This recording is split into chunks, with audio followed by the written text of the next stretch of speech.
విజయవాడలో కాల్పులు కలకలం రేపుతున్నాయి. కార్డన్ సెర్చ్ తో పోలీసుల పైన కార్డన్ సెర్చ్ చేస్తూ ఉండగా పోలీసుల పైన కొంతమంది దుండగులు కాల్పులకు ప్రయత్నించారు. అయితే ట్రిగర్ లాక్ కావడంతో గన్లో నుంచి బుల్లెట్ బయటికి రాలేదు. సో వెంటనే అప్రమత్తమైనటువంటి పోలీసులు ఆ దుండగుడిని పట్టుకున్నారు. బాలాజీ హోటల్లో తనిఖీలు చేస్తుండగా ఈ ఘటన చోటు చేసుకుంది. 9mm పిస్టల్, 5 రౌండ్ల బుల్లెట్ ని స్వాధీనం చేసుకున్నారు పోలీసులు.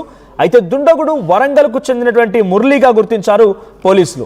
సో జనరల్ గా జరిగిన కార్డన్ సెర్చ్ లోనే ఈ ప్రమాదం వాటిందా లేదంటే ఇన్ఫర్మేషన్ తోనే అక్కడ కార్డన్ సెర్చ్ నిర్వహించారా పోలీసులు తెలియదు. కానీ కార్డన్ సెర్చ్ చేస్తూ ఉండగా ఆ దుండగుడు ఒకసారిగా గన్ తీసి కాల్చబోయాడు. ఆ గన్ లో లాక్ అవడంతో బుల్లెట్ లాక్ అవడంతో ప్రమాదం తప్పింది. అంత వెంటనే అప్రమత్తమైన పోలీసులు కాస్త ఆ దుండగుడి దగ్గర నుంచి గన్ లాక్కున్నారు. ఒక పిస్టల్తో పాటుగా 5 బుల్లెట్లు కూడా ఉన్నాయి. ఆ దుండగుడిని కూడా అరెస్ట్ చేశారు. ఆ వ్యక్తి పేరు మురళిగా తెలుస్తోంది. ఎస్, ఒక హోటల్లో కార్డన్ సెర్చ్ జరుగుతుండగా ఈ విషయం బయటపడింది. సో మరిన్ని అప్డేట్స్ మా ప్రతినిధి కృష్ణమోహన్ సిద్ధంగా ఉన్న. కృష్ణమోహన్, ఏం జరిగింది అసలు? అక్కడ ఉన్నటువంటి గన్ విషయం ఆల్రెడీ పోలీసులకు తెలిసే కార్డన్ సెర్చ్ నిర్వహించారా లేదంటే జనరల్గా జరిగే కార్డన్ సెర్చ్లో ఈ దుండగుడు పేల్చాల్సి వచ్చిందా? సో ఆ గన్ ఎక్కడిది, ఆ వ్యక్తి ఎవరు, అప్డేట్స్ ఏంటి?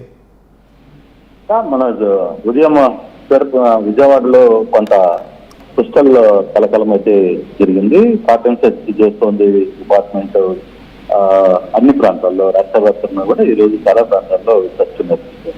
అయితే బస్ స్టాండ్ దగ్గర ఉన్న ఆర్టీసీ బస్ స్టాండ్ దగ్గర ఉన్న బాలాజీ హోటల్లో ఇలాగే సెర్చ్ జరుగుతున్న నేపథ్యంలో ఒక వ్యక్తి దగ్గర, మురళి అనే వ్యక్తి దగ్గర గన్ను 9mm పిస్టల్ దొరికిన తర్వాత అతను దానికి సంబంధించి అంటే లైసెన్స్ లేకపోతే ఏదో ఒకటి ఉండాలి కదా, ఆ లైసెన్స్ కోసం ప్రయత్నించినప్పుడు వాళ్ళ దగ్గర లేకపోగా అతను తిరిగి ఆ గన్ని ఓపెన్ చేయడానికి ట్రై చేశాడు. అయితే ఆ పిస్టల్ కి లాక్ ఉంది కాబట్టి సరిపోయింది, లేకపోతే లాక్ ఓపెన్ చేసిందంటే ఖచ్చితంగా కాల్పులు అయితే ఫైర్ అయితే జరిగేది. కానీ ఫైర్ జరగలేదు. కాల్పులుకి ప్రయత్నించడంతో తర్వాత అలాగే పోలీసులను కూడా నెట్టేసి అతను హోటల్లో నుంచి పారిపోవడానికి ట్రై చేశారు. పోలీసులు ఎట్టగలతో అతన్ని పట్టుకున్నారు. అయితే ఇతని గురించి కొంత ఇన్ఫర్మేషన్ తీసుకున్నప్పుడు అతను వరంగల్ జిల్లా సంబంధించిన వ్యక్తిగా ఐడెంటిఫై చేశారు. ఇప్పటికీ ఎందుకు పిస్టల్ ఉంది, లైసెన్స్ ఉందా లేదా, ఎందుకు వ్యవహారాన్ని చేయాలనుకున్నారు అనేది ఒకసారిగా చూస్తున్నారు. కార్డన్ సెర్చ్ చేసిన పోలీసు అలాగే ఈగల్ టీం మీద కూడా తను ఈ వ్యవహారానికి తెగపడ్డాడు. వరంగల్ జిల్లా నేలిగూడూరు సంబంధించిన వ్యక్తిగా మురళిగా గుర్తించారు. కొంత అప్డేట్ చేస్తుంది దీని వెనకాల ఎందుకు, ఎంతమంది ఉన్నారు, ఏంటి, ఇలా మోటివ్ ఏంటి అనే వ్యవహారం మీద కొంత పోలీసులు అయితే ఎంక్వైరీ చేస్తున్నారు. ఓవరాల్ గా ఇది మాత్రం విజయవాడలో కొంత ఈరోజు మార్నింగ్ కొంత కలకలం రేపింది. బట్ ఇంతకీ ఆ వ్యక్తి ఎవరు, ఎక్కడి నుంచి వచ్చాడు, డీటెయిల్స్ ఏమైనా తెలుస్తున్నాయా? అక్కడికి వచ్చి ఆ వరంగల్కి సంబంధించిన మురళి అక్కడికి వచ్చి ఆ గన్తో పాటుగా ఏం చేస్తున్నాడు?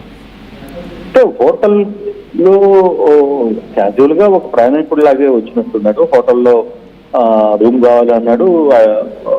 యాజ్ పర్ రూల్స్ ప్రకారం వాళ్ళు రూమ్ ఇచ్చారు. అతను రూమ్ లో ఉంటున్నాడు.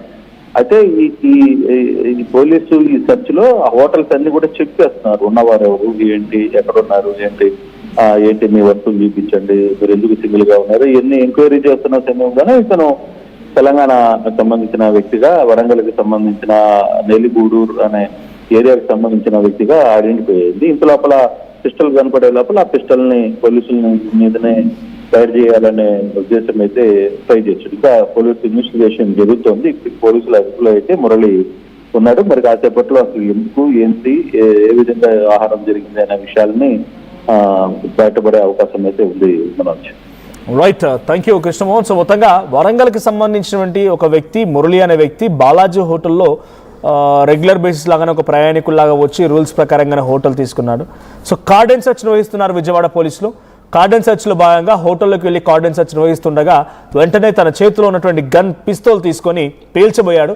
అక్కడ లాక్ అయింది కాబట్టి బుల్లెట్ బయటకు రాలేదు. పెద్ద ప్రమాదం తప్పింది, లేదంటే పెద్ద ఎత్తున ఎవరికైనా గాయమై ఉండేది, ప్రాణాలు పోయేవేమో. సో ఈ సంఘటనలో ఎటువంటి గాయాలకు అవ్వకపోవడంతో విజయవాడ పోలీసులు ఊపిరి పీల్చుకున్నారు. వెంటనే అప్రమత్తం అయిపోయి ఆ దుండగుడిని పట్టుకున్నారు, మురళిని అదుపులోకి తీసుకున్నారు, అరెస్ట్ చేశారు, విచారిస్తున్నారు. సో గన్తో పాటుగా ఒక 5 బుల్లెట్లను కూడా స్వాధీనపరుచుకున్నట్టు తెలుస్తోంది. ఏదేమైనా గన్ కల్చర్ పెరిగిపోయిందా? రెండు తెలుగు రాష్ట్రాల్లో గన్ కల్చర్ పెరిగిపోయిందా? అసలు ఈ గన్స్ ఎక్కడి నుంచి వస్తూ ఉన్నాయి? గన్స్ కల్చర్ ఇంతలా పెరిగిపోవడం గల కారణం ఏంటి? సో గన్ కల్చర్ పెరిగిపోయినట్టయితే డెఫినెట్గా ఇది సమాజంలో ఒక పెద్ద ప్రమాదం వాటిల్లే అవకాశం ఉంది. సో పెద్ద ఎత్తున లా అండ్ ఆర్డర్ పూర్తిగా క్షీణించినట్టుగానే భావించాలి. గతంలో మనం చూసాం దిల్సుఖ్ నగర్ దగ్గర ఒక పార్క్లో మార్నింగ్ వాక్ జరుగుతున్న గన్ పేలింది. చార్మినార్